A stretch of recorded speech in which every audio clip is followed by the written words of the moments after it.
dia orang tua, ayah apa ibunya, Pak? Ayah apa ibunya yang paling bertanggung jawab terhadap ininya, terhadap pendidikan anak? Ayahnya. Ayahlah nantinya akan diaudit oleh Allah, dimintai pertanggungjawaban terhadap amanah anak-anak kita, Pak. Jadi pentingnya seorang ayah itu memahami tentang metode pendidikan anak itu. Nah, kita lihat sekarang nih Bapak Ibu sekalian, fenomena orang tua zaman sekarang nih. Yang pertama, kurang siap jadi orang tua. Ya. Kok bisa begitu? Kita lihat aja. Ya. Orang tua zaman sekarang itu rata-rata nikahnya nih ya, walaupun tidak semuanya, ya ketemu di jalan nikah, ya udah begitu aja tanpa persiapan, tanpa bekal ilmu, ya boro-boro ilmu parenting, ilmu bagaimana menjadi seorang suami atau menjadi seorang istri aja nggak paham gitu, sehingga banyak Pak. Jadi tadi kan saya bilang kasus terbanyak yang kami tangani di klinik kasus rumah tangga. Jadi mayoritas perceraian sekarang itu bukan di atas 40 tahun usianya suami istrinya, yang masih kepala dua, ada 25, 26, 27, pokoknya masih di bawah 30 tahun, nikahnya baru 6 bulan, baru 2 tahun, itu sudah banyak yang bercerai.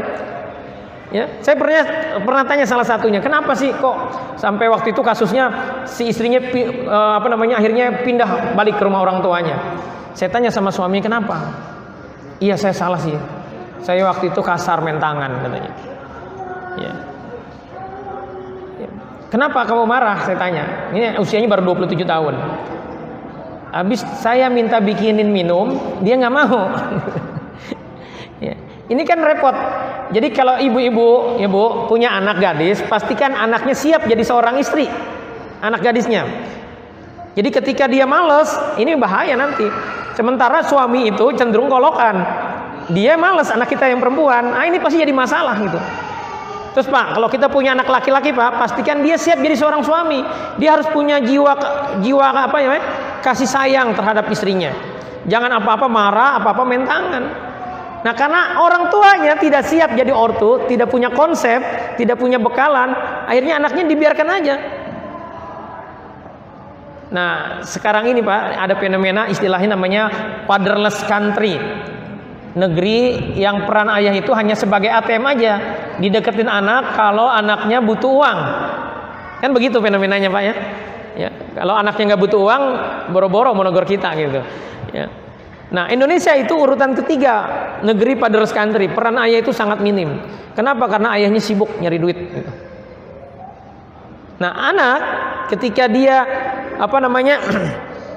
jarang diajak komunikasi oleh ayahnya, dia cenderung labil pasti secara emosi. Dia tidak bisa tegas, ya. Dia tidak bisa dia akan mudah putus asa. Jadi penting sekali ya seorang ayah itu sering berkomunikasi kepada anaknya. Tapi ya ini saya bahas fenomenanya dulu ya. Nanti detailnya saya akan jelaskan. Jadi yang pertama kurang siap jadi orang tua. Yang kedua, ortu hanya fokus kerja, mengabaikan pendidikan anak. Tadi peran ayah hanya sebagai ATM. Diajak ngomong anak kalau anaknya butuh duit. Ya. Kalau anaknya nggak butuh uang, udah nggak ada yang ngomong. Ya. Ya. Jadi Pak, dari 24 jam waktu kita 7 hari seminggu, jangan habis hanya untuk cari harta dunia. Kita harus ada waktu komunikasi dengan anak itu. Dan kita harus tahu kapan-kapan waktu yang tepat. Dan anak itu Pak, kata Rasulullah, ada 3 saat jiwanya terbuka.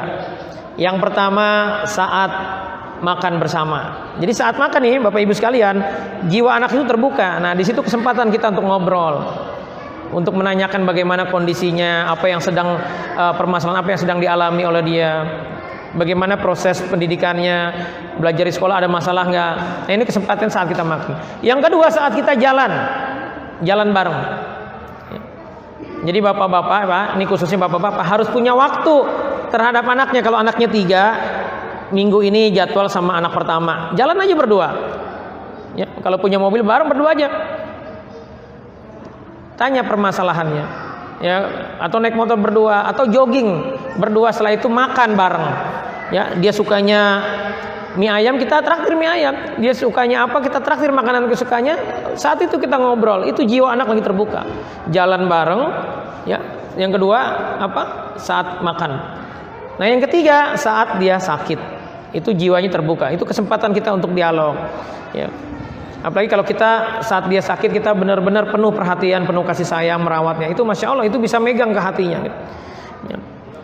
Jadi orang tua itu harus fokus terhadap pendidikan anak. Gitu. Nah fenomenanya banyak orang tua karena nggak paham, dia pikir saya kan nyari nafkah. Gitu.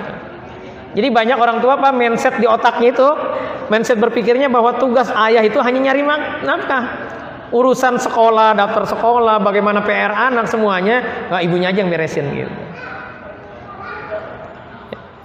Ya mungkin urusan operasional teknis detail, oke, sang ayah. Tetapi urusan prinsip-prinsip harus bapaknya.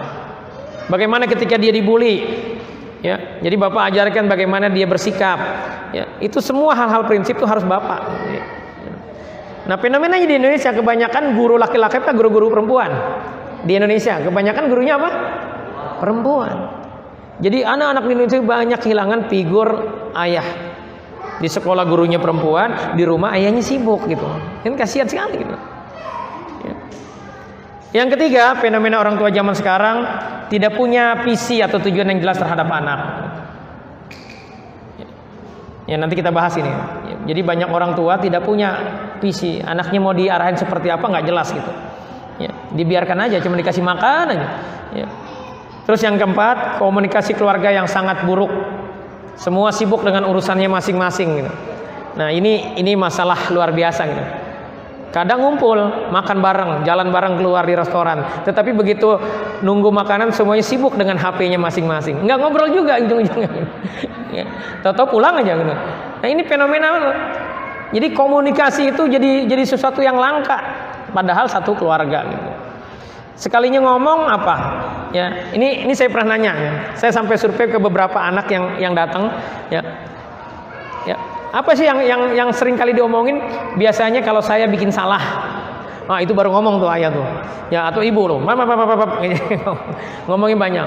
Lebih senengnya apa? Ngejas, paham bu ya? Ya, kamu dasar gitu kan? Kamu payah gitu. Ya sering kali begitu. Jadi hati-hati.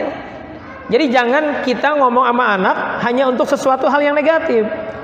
Jadi sekali-kali perlu kita ada waktu-waktu khusus kapan kita puji dia. Ya, kapan kita ceritakan tentang perasaan kita terhadap dia, harapan-harapan kita terhadap dia. Sehingga dia tahu jadi.